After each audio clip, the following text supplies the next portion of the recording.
la société telle qu'elle se constitue, c'est-à-dire avec comme idéal l'individu consommateur avec une carte bancaire illimitée,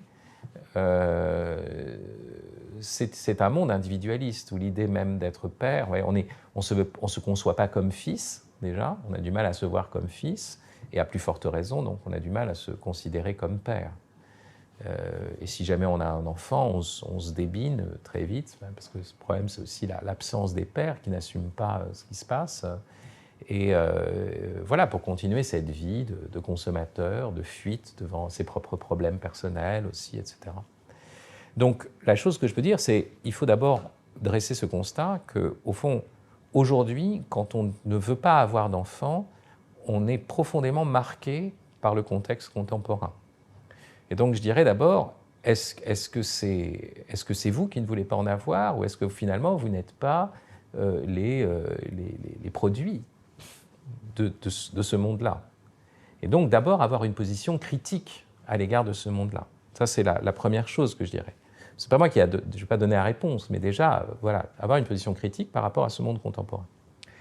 La deuxième chose, c'est que, vous savez, bon, moi j'ai toujours dit que la morale sexuelle qui est prônée par l'Église, par exemple, hein, elle se résume à cette formule-là, quand tu baises, baise à fond.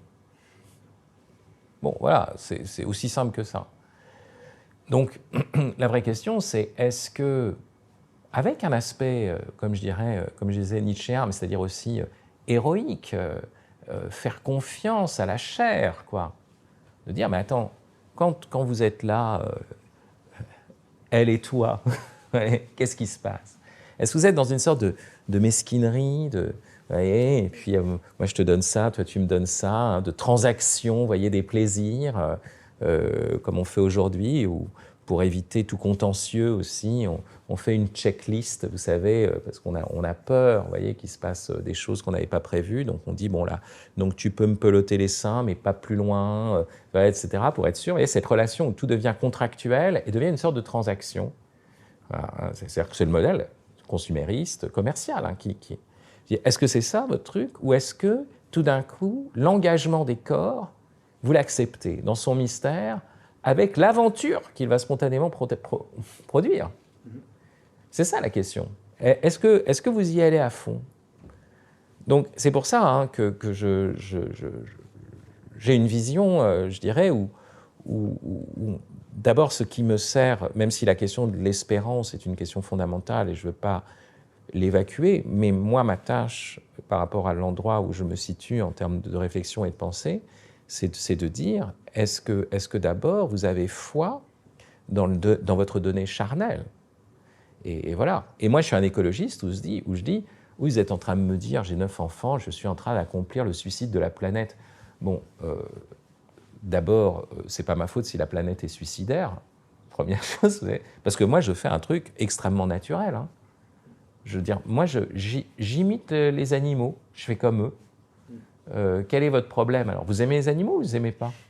Bon, voilà, bah, je suis un philosophe animal. Ouais.